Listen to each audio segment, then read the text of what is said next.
January 18th, 1945. The Sauer River Valley, Luxembourg, 2:14 in the morning. A German sentry from the 915th Grenadier Regiment stood in a stone doorway in the village of Bettendorf, watching the river. The temperature was 24 degrees below 0 Celsius. The water was black. The far bank, the American side, was silent.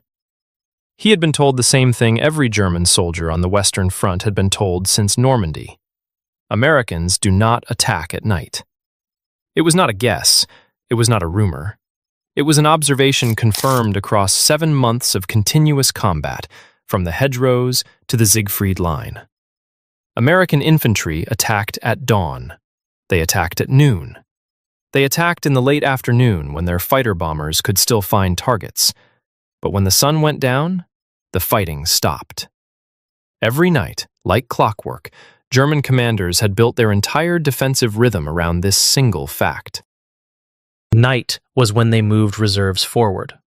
Night was when ammunition came up on horse-drawn carts because Allied planes would destroy anything that moved on a road in daylight.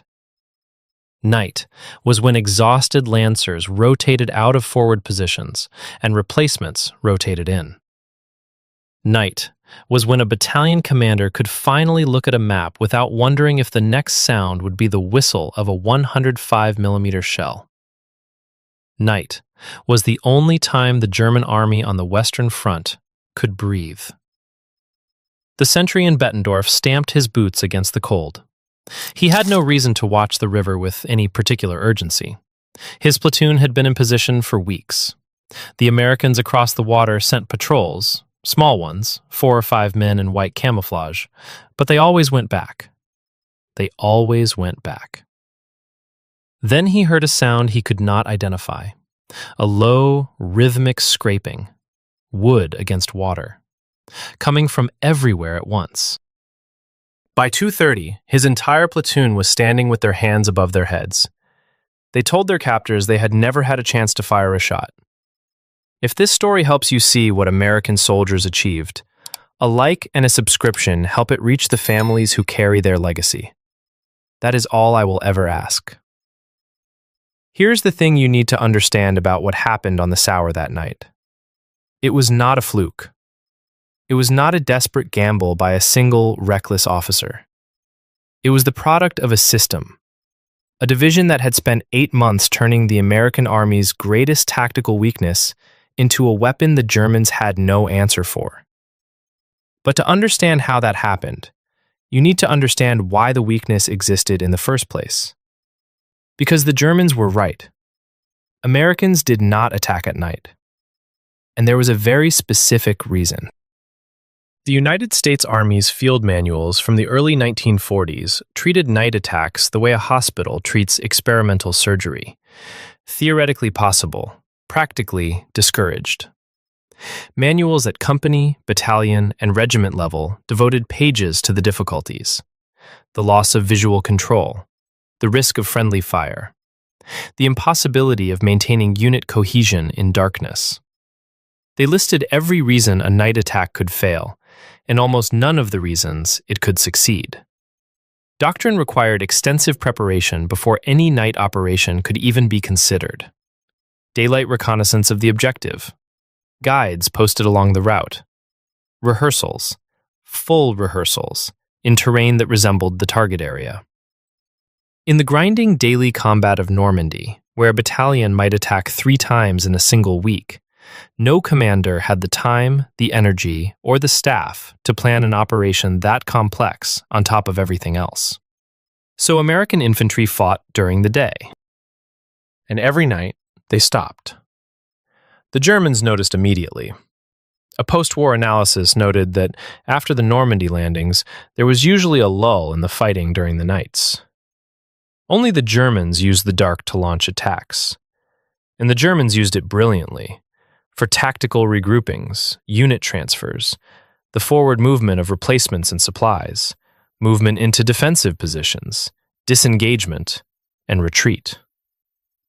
Think about what that means. Every single night, for months, the German army on the Western Front got a 12-hour window in which the most powerful military force on Earth simply stopped pressing. 12 hours to recover. 12 hours to reset. 12 hours in which a battered battalion could become a functional battalion again. Remember that. Because what made one American division's night attacks so devastating was not just the tactics. It was the fact that they destroyed the only safe hours the German army had left. And that division, the one that figured it out, had learned the hard way. 5 months before the Zawa, they had tried to cross a different river at night, and it had nearly killed them. September 8th, 1944. The Moselle River, south of Metz, France. 5 months before the Sour, the 5th Infantry Division was a different outfit. They had crossed France in a sprint, 700 miles in 2 months, so fast that at one point they had to halt for 5 days because their supply trucks could not keep up. They had seized Angers, Chartres, Étampes. They had crossed rivers the way a man steps over puddles: the Seine, the Marne, the Aisne, the Meuse. None of them had been seriously contested. The Moselle was different. Major General Stafford Leroy Irwin, the division commander, had orders from Patton to establish a bridgehead on the east bank in preparation for the Third Army's assault on Metz, a fortress city that had never been taken by frontal assault in 2,000 years of European warfare. Irwin chose a crossing site near the village of Dornot, a narrow stretch where the river was about 150 feet wide. The 11th Infantry Regiment went first, on the night of September 7th. They paddled across in wooden assault boats under sporadic German fire. By morning, 2 companies were on the east bank. They dug in on a wooded slope and waited for reinforcements. The reinforcements never came, the way they needed them to. German artillery had the crossing site zeroed. Every boat that pushed off from the west bank drew fire. Engineers trying to build a footbridge worked under constant shelling. The bridgehead was tiny, a few hundred yards deep, pressed against the river, and the Germans knew exactly where it was. For 2 days, the men on the east bank fought without tanks, without adequate ammunition resupply, without any way to evacuate their wounded, except back across a river that was being shelled every 15 minutes. German counterattacks came in waves. The 11th Infantry held, but the position was a death trap. On September 10th, General Irwin made a decision. He pulled the survivors out of Dornot and shifted the entire crossing effort 4 miles south to the village of Arneville, where the 10th Infantry Regiment forced a new bridgehead. This one held. Engineers got a bridge across, tanks rolled over. The division was on the east bank of the Moselle, but the lesson of Dornot was burned into every officer in the 5th Division. A river crossing against a prepared enemy was the most dangerous operation in warfare. Everything depended on speed, surprise, and the ability to get enough force across before the enemy could react. At Dornot, they had been too slow, too predictable, and the Germans had made them pay. Here is what matters about Dornot. Not the failure itself, but what the division did with it. Because most American divisions that suffered a costly river crossing in 1944 simply went back to attacking during the day. They absorbed the lesson as confirmation of what doctrine already said. Night operations are too complex, too risky, too easy to botch. The 5th Division drew the opposite conclusion. If daylight crossings gave the enemy time to see you, time to range his guns, time to call in reserves, then the answer was not to avoid rivers. It was to cross them when the enemy could not see. And if doctrine said night crossings required weeks of preparation, then doctrine was wrong. You prepared faster. You simplified the plan. You trained your engineers to build bridges by touch. You made the darkness your ally instead of your excuse. They did not publish a paper about it. They did not send a report up the chain recommending changes to field manuals. They simply started doing it. Every crossing after Dornot, and there would be more than 20 before the war ended, was planned with darkness as the first assumption, not the last resort. And this is where the 5th Infantry Division began to diverge from every other division in the American Army. Not because they had better soldiers, not because they had better equipment, but because they had failed at the right moment and in the right way. And instead of retreating into the safety of existing doctrine, they rewrote the doctrine themselves, one river at a time. The Germans did not notice at first. In the autumn of 1944, the 5th Division was one of dozens grinding forward through Lorraine in rain and mud. The fighting around Metz consumed weeks. The division crossed the German border on December 4th, reached the Saar by December 6th, and then, like every other unit on the Western Front, was thrown sideways by the German offensive in the Ardennes. On December 18th, the Red Diamond Division received orders to move north, 69 miles in a blinding snowstorm. They arrived on the southern shoulder of the Bulge, half frozen, exhausted, and immediately attacked. But the river they would face next, the Sawa, was not just another crossing. It was a test of everything they had learned since Dornat. And the man who would lead the reconnaissance patrol that made the crossing possible was a 23-year-old lieutenant who had been given his orders at 2 a.m. in a farmhouse basement with a map he could barely read by candlelight. His name was William Longpre, and what he brought back from the German side of the river would change the plan for the entire assault. January 10th, 1945. The south bank of the Sauer River, opposite Bettendorf, Luxembourg. 2 a.m. Lieutenant William Longpre stood at the water's edge with a reinforced rifle platoon. Every man wore a white camouflage suit, borrowed because there were not enough to go around, and they would have to be returned after the mission. The temperature had not risen above -16 Celsius in a week. The river was narrow here, maybe 80 feet across, but fast-moving and flanked by frozen banks that crackled underfoot. Longpre's orders were simple in language and terrifying in practice. Cross the Sauer, enter Bettendorf, destroy known enemy positions, bring back prisoners, get out before dawn. This was not the main assault. The main assault was still 8 days away. This was a reconnaissance in force, a raid designed to answer questions that no amount of observation from the South Bank could resolve. How many Germans were in Bettendorf? Where exactly were their positions? How quickly could they react to an incursion? What routes led from the river into the town? The 5th Division had been sitting on the Sawa for nearly 2 weeks by then, watching. The 10th Infantry Regiment had rotated its frontline companies through observation posts 45 times. 45 different sets of eyes studying the same stretch of riverbank, memorizing the ground, noting which buildings showed light after dark, where sentries walked, which paths the Germans used to move between positions.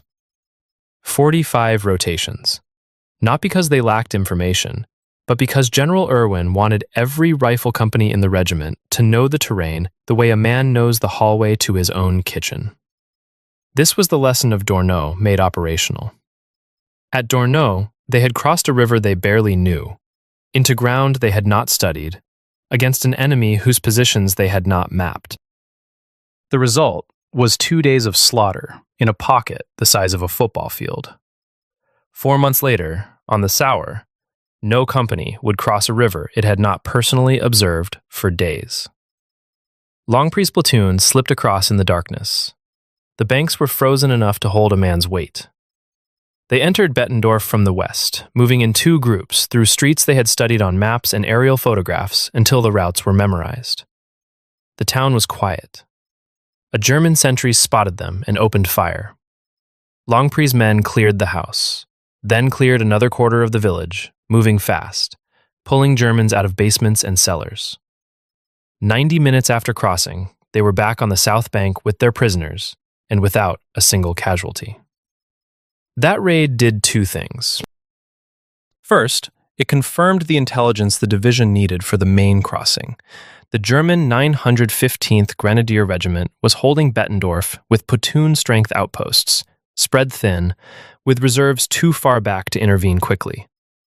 Second, and this is what mattered more, it told the division's engineers something critical about the river itself. The current, the depth at specific points, the condition of the ice on both banks, the time it took a loaded assault boat to make the crossing. data that could not be gathered from the south side. 8 days later, on the night of January 18th, General Irwin launched the main assault. Now hold that date in your mind, because what happened next is where the 5th Division's method becomes visible, and where the difference between their night attacks and everyone else's becomes impossible to ignore. The plan called for 2 regiments crossing abreast, the 10th Infantry on the right, the 2nd Infantry on the left, in plywood assault boats carried to the riverbank by hand. No motors, no engines, paddles, and current. The 3rd Battalion of the 10th Infantry went first, pushing off into the Sawa at 0:30. The river was running fast, swollen with snowmelt despite the cold. The boats were 12-man plywood shells, light enough for 4 soldiers to carry, but unstable in moving water. Engineers from the 7th Engineer Combat Battalion manned the oars. The 3rd Battalion reached the far bank undetected. Think about what that sentence means. An entire infantry battalion, several hundred men in dozens of wooden boats, crossed a river in the middle of the night, in January, in temperatures that could kill an exposed man in hours, and the German defenders on the opposite bank did not know they were there until American soldiers were standing in their positions. The German 915th Regiment in the Bettendorf sector was overrun. Whole platoons surrendered. Prisoners told their interrogators the same thing. They never had a chance to fire a shot. They had heard nothing. They had seen nothing. The first indication that the Americans were across was the sound of English being spoken inside their own perimeter. By nightfall on January 18th, the 5th Division had a bridgehead 1.5 kilometers deep on a 6.5 kilometer front. Every regiment had crossed all its battalions. The 7th Engineer Combat Battalion, the 133rd and 150th Engineer Combat Battalions, and the 509th Treadway Bridge Company had built 1 treadway bridge, 2 Class 40 Bailey bridges, 2 assault boat bridges, and 2 foot bridges, in less than 18 hours, under intermittent artillery fire. Tanks and tank destroyers from the 737th Tank Battalion and the 803rd Tank Destroyer Battalion rolled across before the sun set. And this is the detail that separates the 5th Division from a unit that simply got lucky in the dark. The crossing was not an isolated act of bravery. It was a system. Weeks of observation fed into a reconnaissance raid that fed into an assault plan that was rehearsed, timed, and executed with a precision that most American divisions could not achieve in daylight, let alone at 2 a.m. in a Luxembourg winter. But the Germans were about to learn something worse than the fact that one American division could cross a river at night. Because the Saar was not the end of the lesson. It was the middle. 2 months later, the 5th Division would attempt something that no modern army had ever done, and they would do it so quietly that the commanding general of the entire Western Front would not learn about it until morning. To understand what the 5th Division did on the Rhine, you first need to understand what the Rhine meant to the German army in March of 1945. The Rhine was not just a river. It was the last natural barrier between the Allied armies and the German heartland. For centuries, every invader from the West had faced the same problem. A river between 800 and 1,400 feet wide, fast-moving, flanked by high ground on the eastern bank, and crossed by bridges that any defending army would destroy before the enemy could seize them. No modern army had ever forced a combat crossing of the Rhine. Not Napoleon, not the armies of the First World War. No one. The German High Command knew they could not hold the West Bank indefinitely. By March, the remnants of 3 German armies were streaming back across the river, abandoning equipment, blowing bridges behind them. Field Marshal Albert Kesselring, who had taken command of the Western Front only days earlier, gave the order for the 7th Army to withdraw behind the Rhine. But the calculation was simple. Once behind the river, even shattered divisions could be reorganized into a defensive line. The width of the Rhine would buy time. The demolished bridges would force the Allies to mount deliberate crossing operations, the kind that required weeks of preparation, massive artillery concentrations, air support, bridging equipment, and airborne troops. The kind of operation that gave the defenders time to identify the crossing point, concentrate reserves, and turn the far bank into a killing ground. Every senior German officer on the Western Front believed this. The Rhine would slow the Allies the way the Moselle had slowed them in September, the way the Sauer had slowed them in January, but more, because the Rhine was wider, deeper, and faster than any river the Americans had yet crossed. What none of them knew was that George Patton had already decided how and when the crossing would happen. And his plan depended entirely on the one thing the Germans were certain the Americans could not do. In early March, the 5th Division was racing east. They had smashed through the Siegfried Line in February. They had crossed the Kiel River, then the Moselle again, their second crossing of that river, and by mid-March they were closing on the Rhine near the city of Mainz. The division had been in almost continuous combat since the Sauer crossing in January, and the pace was accelerating, not slowing. Patton arrived at General Irwin's command post and delivered his instructions personally. The 5th Division would cross the Rhine. They would do it at night, and they would do it without artillery preparation. No preparatory bombardment, no aerial bombing, no smokescreen, no airborne drop. 13 battalions of artillery, more than 150 guns, would be positioned and ready to fire on call, but they would not fire first. The entire crossing would depend on surprise. If the Germans did not know the Americans were coming, the assault boats would reach the far bank before the defenders could react. If the Germans knew, if even one sentry spotted the boats and triggered an alert, the crossing would become a slaughter. General Irwin protested. He understood what Patton was asking. A silent crossing of the widest river in Western Europe, at night, with no suppressive fire, against an enemy that had been preparing Rhine defenses for years. The risk was enormous. One alert German battery could destroy dozens of assault boats in the water. Patton did not change the plan. On March 22nd, Colonel Paul J. Black, commanding the 11th Infantry Regiment, received his orders at the regimental command post in the town of Nierstein, 1 mile downstream from Oppenheim. His regiment would cross the Rhine that night at 2200 hours. 2 battalions in the assault wave, the 3rd Battalion crossing at Nierstein, the 1st Battalion at Oppenheim. Approximately 500 assault boats, manned by engineers of the 204th Engineer Combat Battalion. Black had roughly 10 hours to prepare. His men spent the afternoon watching the far bank from the hills west of the river. The observation was excellent. The western heights overlooked a flat plain stretching more than 10 miles beyond the Rhine. They could see the eastern shore clearly. An occasional cluster of German artillery shells fell in the streets of Nierstein and Oppenheim, enough to remind everyone that the enemy was still there. But neither American artillery observers nor reconnaissance aircraft could find significant targets on the far bank. The Germans appeared to be disorganized, their units fragmented from weeks of retreating. This was not an accident. Kesselring's withdrawal order was only 2 days old. German commanders on the East Bank were still trying to sort out which units they had, where those units were, and what condition they were in. They were rebuilding an army on the move. And they were doing it the way the German army always rebuilt. At night, in the dark, when the Allied fighter bombers could not find them. They expected time. The Rhine would give them time.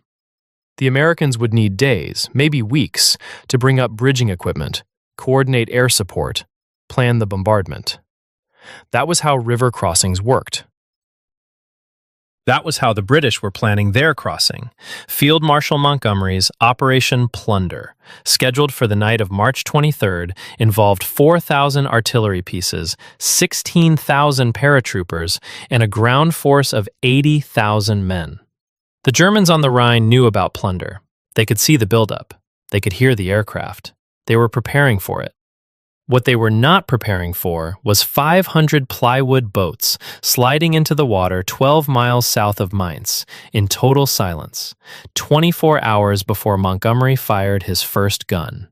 And the man sitting in the first boat, gripping a paddle he had last used in a training exercise that felt like another lifetime ago, was an engineer named Corporal Thomas Tucker. He had been building bridges and ferrying infantry across rivers since Normandy. The Rhine would be his 15th combat crossing. He did not know it would also be the quietest. 2200 hours. March 22nd, 1945. The boats went in. There was no signal flare, no whistle, no shouted command. Engineers carried the plywood assault boats down to the waterline and set them in the Rhine the way a man lowers a child into a bathtub, carefully, quietly, one at a time. The river was wide here, wider than anything the 5th Division had crossed before. Wider than the Moselle, wider than the Sauer. The far bank was a dark smear against a darker sky, and between the boats and that smear lay nearly 1,000 feet of open water moving at 6 knots. Corporal Thomas Tucker sat in the bow of his boat and paddled. No motor, no engine noise. Just the sound of wooden blades cutting the surface, which was no sound at all against the ambient murmur of the Rhine. The current was stronger than expected. Boats drifted downstream. Engineers corrected, leaning hard into their strokes, pulling for the far bank on an angle that added distance to every crossing.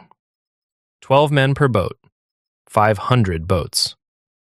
In the middle of the river, the men could not see either bank clearly.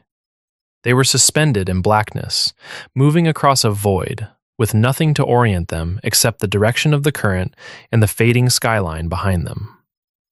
No one fired a shot. Tucker's boat touched the eastern bank. The infantry scrambled out and moved inland. Tucker and his partner simply turned the boat around and paddled back. They had a perfectly good boat. They figured they might as well use it again. Across a front of roughly 2 miles, the 3rd Battalion landed at Nierstein, and the 1st Battalion landed at Oppenheim. The first Germans they encountered, 7 soldiers in a foxhole, surrendered immediately. They had not heard the boats. They had not seen the boats. They had been watching the river, waiting for the artillery bombardment that always preceded an assault crossing, and when no bombardment came, they assumed no crossing was coming. The bombardment never came, because Patton had bet everything on the one thing these Germans could not imagine, that an American army would cross the Rhine the way a man crosses a creek. Without fanfare, without fire, without warning. By 2300, both battalions were on the east bank and expanding the bridgehead. Scattered German resistance flared in a few places, small arms fire from isolated positions, a brief firefight near a farmhouse. But nothing organized, nothing coordinated. The defenders were fragments of units that had been retreating for weeks. Many did not know which regiment they belonged to anymore. Some did not know which division. Near midnight, Patton called General Omar Bradley at 12th Army Group headquarters. "Brad, don't tell anyone, but I'm across." Bradley paused. "Across the Rhine? Sure am. I sneaked a division over last night. But there are so few Krauts around there they don't know it yet, so don't make any announcement. We'll keep it a secret until we see how it goes." It went very well. By dawn on March 23rd, the 5th Division had a bridgehead 6 miles deep. Engineers were already constructing a treadway bridge. The 2nd Infantry Regiment crossed during the morning. The 10th Infantry followed. Tanks, tank destroyers, artillery, everything began flowing across. And then the numbers started coming in. In 48 hours, the 5th Infantry Division captured 19,000 German prisoners. 19,000! An entire corps worth of men, taken by a single division that had crossed the widest river in Western Europe in plywood boats without firing a preparatory round. Total American casualties for the assault crossing? 34. Killed and wounded combined. Now hold those two numbers side by side, because they tell you something that no tactical analysis can. 34 casualties, 19,000 prisoners. That ratio does not happen in a contested river crossing. It does not happen in any operation where the defender knows the attack is coming.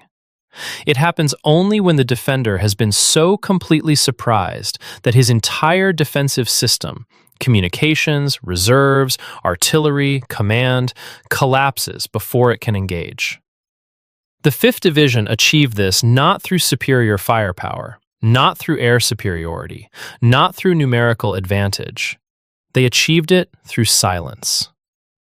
And now consider the contrast. 24 hours later, 12 miles to the north, Field Marshal Montgomery launched Operation Plunder.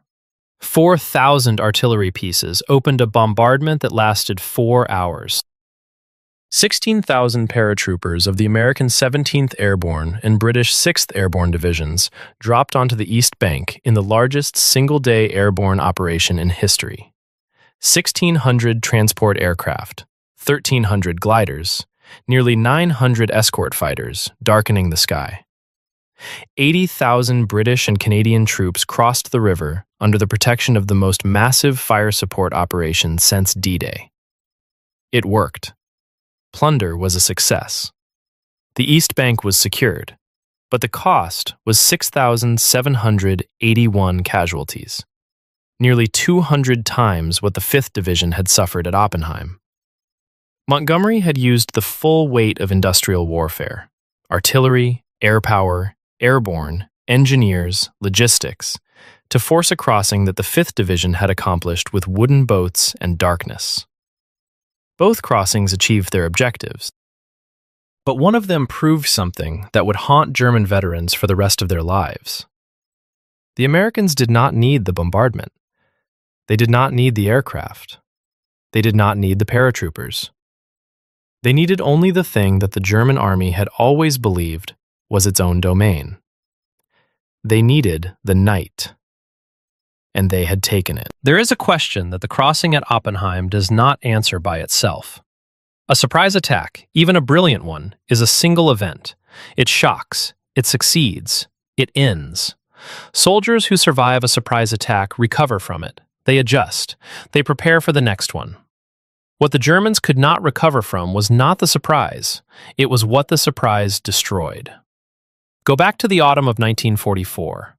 Picture a German infantry battalion, say a Volksgrenadier unit on the Lorraine front, 500 men, a third of them replacements who had been in the army for less than 90 days. This battalion has been fighting American infantry since September. It has been shelled, bombed, strafed, and pushed back through a dozen villages. Its officers are exhausted. Its NCOs are the only ones holding the unit together. Its ammunition supply is erratic because every truck that moves on a road during daylight gets hit by a P-47 Thunderbolt.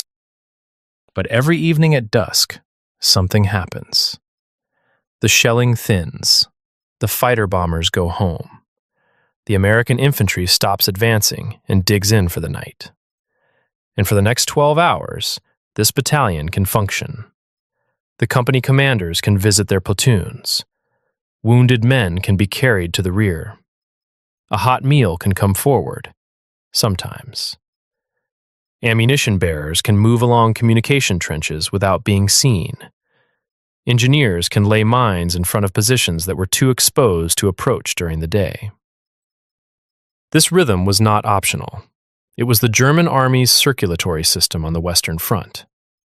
Without those 12 hours of darkness, the daily damage inflicted by American firepower could not be repaired. Units could not be reconstituted. Positions could not be improved. The line could not hold. Every German soldier knew this, not because he had read a manual, because he lived it. Darkness meant survival. Darkness meant that tomorrow he would have ammunition. Darkness meant that the man in the next foxhole, the one who took a fragment in the shoulder at noon, was being carried to an aid station instead of bleeding out in a ditch. And then a division comes along that attacks at night. Not once, not as a desperate gamble, but systematically, repeatedly, as a matter of institutional habit. And when that division attacks, It does not just take ground. It takes the 12 hours. It takes the resupply window. It takes the rotation of wounded. It takes the moment when an exhausted sergeant can close his eyes for 20 minutes and know that the war will still be there when he opens them, but it will not be inside his foxhole. This is why German veterans did not describe American night attacks the way they described other American operations. American daylight attacks were dangerous. American artillery was devastating. American air power was suffocating. But all of those things stopped at sundown. A man could endure a terrible day if he knew the night would bring relief. When the night itself became the attack, there was no relief. There was no recovery period. There was no safe hour in the 24-hour cycle. And the psychological effect of that, the effect of knowing that the darkness you have depended on for months is no longer yours, was something that German officers struggled to articulate, even years after the war. The post-war document known as DA Pamphlet 2236, Night Combat, was written for the United States Army by a group of former German generals and general staff officers. The principal author, Brigadier General Alfred Topp, had served for extended periods on the Eastern Front. He and his colleagues had fought the Red Army, which attacked at night routinely and in force. They were not strangers to nocturnal warfare. But what Topp wrote about the mental strain of night combat is revealing. The mental strain involved in night combat is severe, the document states. It is easier to endure in periods of activity than during long spells of inactivity. At night, even more so than by day, he who takes the initiative has the advantage. That last sentence is the key. He who takes the initiative. On the Eastern Front, both sides attacked at night. The Germans expected it. They trained for it. They developed countermeasures. Night combat on the Eastern Front was brutal, but it was symmetrical. Both armies operated in darkness. On the Western Front, the night had been asymmetrical, but in the Germans' favor. They owned it. They moved in it. They recovered in it. And when the 5th Division reversed that asymmetry, the Germans experienced something their comrades on the Eastern Front never had.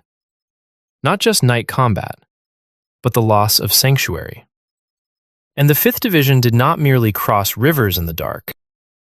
They brought with them the single most terrifying element of American warfare, the artillery. The American Fire Direction Center system allowed a single forward observer to call in the guns of an entire division, and sometimes an entire corps, onto a single grid coordinate. In daylight, this was devastating enough. German prisoners consistently described American artillery as the most effective weapon they faced. The time-on-target technique, in which batteries at different ranges timed their fire so that all rounds landed simultaneously, was something German gunners understood in theory but could not replicate in practice. The first salvo arrived without warning. There was no ranging shot. There was no correction. There was simply an area of ground that ceased to exist. At night, this system became something closer to psychological warfare. The forward observer did not need to see the target. He needed only coordinates. The Fire Direction Center did not need daylight. It needed only mathematics. And the German soldier on the receiving end could not see where to run, could not identify the direction of fire, could not judge distance or pattern. He heard nothing. And then the world exploded around him. And then it was silent again. And he did not know if it was over, or if the next salvo was already in the air. German prisoners taken during night operations told interrogators that the artillery was worse in darkness than in daylight. Not because it was more accurate. It was the same system, the same mathematics, the same guns. But because a man who cannot see the flash, cannot hear the whistle over the ringing in his ears, and cannot find the edge of the impact zone, has no way to make a decision. He can only lie flat and wait. And waiting, in the dark, not knowing, that was the thing German veterans remembered decades later. Not the rivers, not the boats, not the infantry appearing out of nowhere. The waiting. The absolute helplessness of a man who has lost the only hours in which he was allowed to feel something other than hunted. The men of the 5th Infantry Division did not know they were inflicting this. They were not thinking about German psychology. They were thinking about getting across the river, getting the bridge built, getting the tanks over before dawn. They were cold, wet, exhausted, and afraid. And the darkness was not their friend any more than it was the enemy's. But they had learned to use it. And that made all the difference. There is one more layer to this story, and it is the one that explains why the 5th Division's night attacks were not an anomaly that the German army could study, absorb, and counter. On the Eastern Front, the Germans had learned to fight at night against the Red Army. They developed countermeasures. They posted listening posts forward of their main line. They pre-registered artillery on likely avenues of approach so they could fire blind. They trained sentries to detect sound, footsteps, the clink of equipment, the creak of a boat, and react in seconds. They rehearsed immediate counterattacks that could be launched without visual coordination, using compass bearings and prearranged signals. These measures worked, imperfectly, expensively, but they worked, because Soviet night attacks followed patterns. The Red Army favored mass. They attacked in large formations, often preceded by short, intense bombardments. They made noise, deliberately sometimes, to mask the direction of the main effort. A German battalion commander who had survived 2 winters on the Eastern Front knew what a Soviet night attack sounded like, felt like, smelled like. He could read the cues. American night attacks offered no cues. The 5th Division crossed rivers without bombardment. They moved in small boats, not massed infantry waves.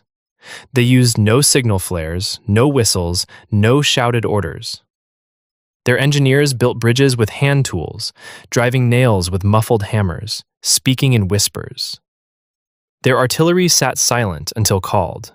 And when it was called, it came not as a barrage that warned of an infantry assault, but as a single, annihilating, time-on-target concentration that ended before the defenders could determine whether it was the prelude to an attack or the attack itself. There was nothing to pattern match against. A German officer who had spent 3 years learning to read the signature of a Soviet night attack found himself facing an enemy that had no signature. The Americans simply appeared. On the wrong side of the river, inside the perimeter, already past the outposts, already among the reserves. And this is what the German army could not adapt to, because adaptation requires recognition. You cannot develop a countermeasure for something you cannot detect until it is already inside your position. You cannot train your sentries to listen for boats that are quieter than the river. You cannot pre-register artillery on a crossing point that changes every time. You cannot rehearse a counterattack against an enemy who is already behind you before your counterattack force has received the order to move. The 5th Division made this worse, unintentionally, by never attacking the same way twice. The Sauer crossing used massed infantry and assault boats on a broad front. The Rhine crossing used 2 battalions on a narrow front with no fire support. Later crossings varied again, sometimes with artillery, sometimes without, sometimes at 2,200, sometimes at 0,300. Each operation was planned from scratch, based on the specific river, the specific terrain, the specific enemy disposition. There was no template. There was only the principle. Cross at night, cross quietly, cross before the enemy knows you are there. This meant that a German intelligence officer trying to anticipate the next 5th Division crossing had no data set. He could not say they always attack at a certain hour, or they always use a certain formation, or they always precede the assault with a certain type of fire. Every engagement was different. The only constant was darkness. And here is where the story becomes something larger than one division. By March of 1945, the lesson of the 5th Division had begun to spread. Not through official channels, not through updated field manuals, but through the blunt reality of results. Other divisions saw what the Red Diamond had accomplished at Oppenheim. 34 casualties, 19,000 prisoners, a bridgehead 6 miles deep before breakfast. Commanders who had spent months losing men in daylight assaults against prepared positions looked at those numbers and began asking a question that their training had never encouraged them to ask. Why are we waiting for dawn? The answer, when they examined it honestly, was that they had always waited for dawn. Doctrine said to wait. Training said to wait. The institutional memory of the Army said that night operations were too complex for divisions that had not rehearsed them extensively. But the 5th Division had not rehearsed extensively either, not in the traditional sense. They had simply started doing it, failed at Dorno, learned from the failure, and improved every time. The German Army was now facing something worse than one division that attacked at night. It was facing the possibility that the entire American Army might start attacking at night, and it had no answer. Because the answer to American night attacks was not tactical. It was not a matter of better sentries or faster counterattacks or deeper minefields. The answer was institutional. It required the German Army to rebuild its entire Western Front logistics, rotation, and resupply system on the assumption that darkness was no longer safe. And by March of 1945, the German Army did not have the capacity to rebuild anything. The sanctuary was gone. The night belonged to someone else now. And the men who had depended on those 12 dark hours to hold the line, to feed their guns, to carry their wounded, to breathe, those men had nothing left. The war in Europe had 53 days remaining. But for the German soldiers who experienced what the 5th Division did in the dark, those 53 days would feel like the longest of the war. And years later, when they were asked what they remembered most, not the bombing, not the tanks, not the endless American supply columns rolling east, many of them would come back to the same answer. The nights.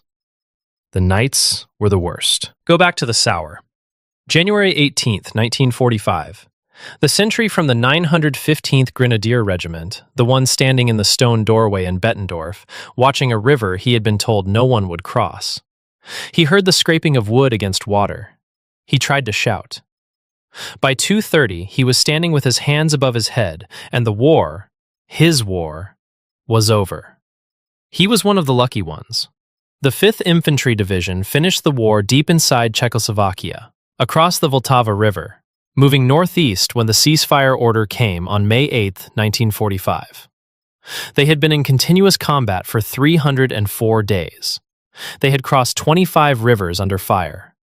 They had taken more than 100,000 prisoners. They had suffered 16,000 casualties, killed, wounded, and missing, and had received so many replacements that the division that ended the war bore almost no resemblance, man for man, to the division that had landed in Normandy the previous July. General Stafford Leroy Irwin, the man who had turned the failure at Dornau into a doctrine of night crossings, was promoted to command the 12th Corps in April of 1945. He handed the division to Brigadier General Albert Brown, who led it through the final weeks. Irwin retired after the war as a major general. He never wrote a memoir. The system he built, the weeks of observation, the reconnaissance raids, the silent crossings, the engineers who could build a bridge by touch, was never codified into a single document. It lived in the institutional memory of the men who had done it, and when those men went home, most of the memory went with them. Colonel Paul Black, who had received his orders to cross the Rhine at 10 in the morning and had his regiment in the water 12 hours later, continued to serve after the war. The 11th Infantry Regiment that he led across the Rhine at Oppenheim, the regiment that achieved the first assault crossing of that river by a modern army, received no special recognition beyond the satisfaction of having done something that military theorists had considered nearly impossible. Corporal Thomas Tucker, the engineer who had paddled his assault boat across the Rhine, turned it around and paddled back because he figured he had a perfectly good boat. Tucker had made 15 combat river crossings by the time the war ended. 15. He had started at Normandy in July and finished in Czechoslovakia in May, and in between, he had ferried American infantry across more rivers than most soldiers would see in a lifetime of peacetime service. After the war, he went home. They all went home. And on the other side of the line, the men of the 915th Grenadier Regiment went to prisoner of war camps, and eventually, they went home too. So did the disorganized remnants of the German 7th Army, who had surrendered by the thousand at Oppenheim. Men who had been trying to rebuild a defense behind the Rhine, and had woken up to discover that the river they were counting on had already been crossed, silently, in wooden boats, by an enemy they had been told would never come in the dark. Years passed. Decades. The men who had fought on both sides grew old, and when historians and interviewers asked German veterans of the Western Front what they remembered, the answers followed a pattern. They remembered the fighter bombers, the hobos that made daylight movement suicidal. They remembered the artillery, the sudden, annihilating concentrations that arrived without warning. They remembered the sheer weight of American material, the endless columns of trucks and tanks that no amount of resistance seemed to diminish. But when they were asked what was worst, not most dangerous, not most destructive, but worst, the thing that stayed with them, the thing that visited them at 3 a.m. in a quiet house decades after the guns stopped, many of them came back to the same memory. The hours when the darkness stopped being safe. The hours when the river they were watching produced shapes that should not have been there. The hours when the silence that had always meant safety suddenly meant that something was already wrong, already too late, already inside the wire. They had survived the Eastern Front. They had survived the bombing. They had survived the daylight battles in Normandy and Lorraine and the Ardennes. But the night, their night, the only hours they had been taken from them by an army that was not supposed to know how to fight in the dark. The 5th Infantry Division never became famous for what they did. They are not the division most Americans think of when they think of the Second World War. The Big Red One took Omaha Beach. The 101st held Bastogne. The 4th Armored broke the siege. The 82nd jumped into the night sky over Normandy. The Red Diamond Division crossed rivers, in the dark, in the cold, in silence, 25 times. And in doing so, they took from the German army the last thing it had. Not a city, not a ridge, not a bridge. 12 hours. Thank you for staying with this story to the end. It means more than you know. If you think this history deserves to be seen by more people, the simplest way to help is a like. It tells the algorithm that this kind of story matters, and it helps these men find the audience they earned 80 years ago. If you have not subscribed yet, I would be honored. Hit the bell so you never miss a new one. And in the comments, tell me where you are watching from. Tell me if someone in your family served in the Second World War. I read every single comment, and those stories, your stories, are the reason this channel exists.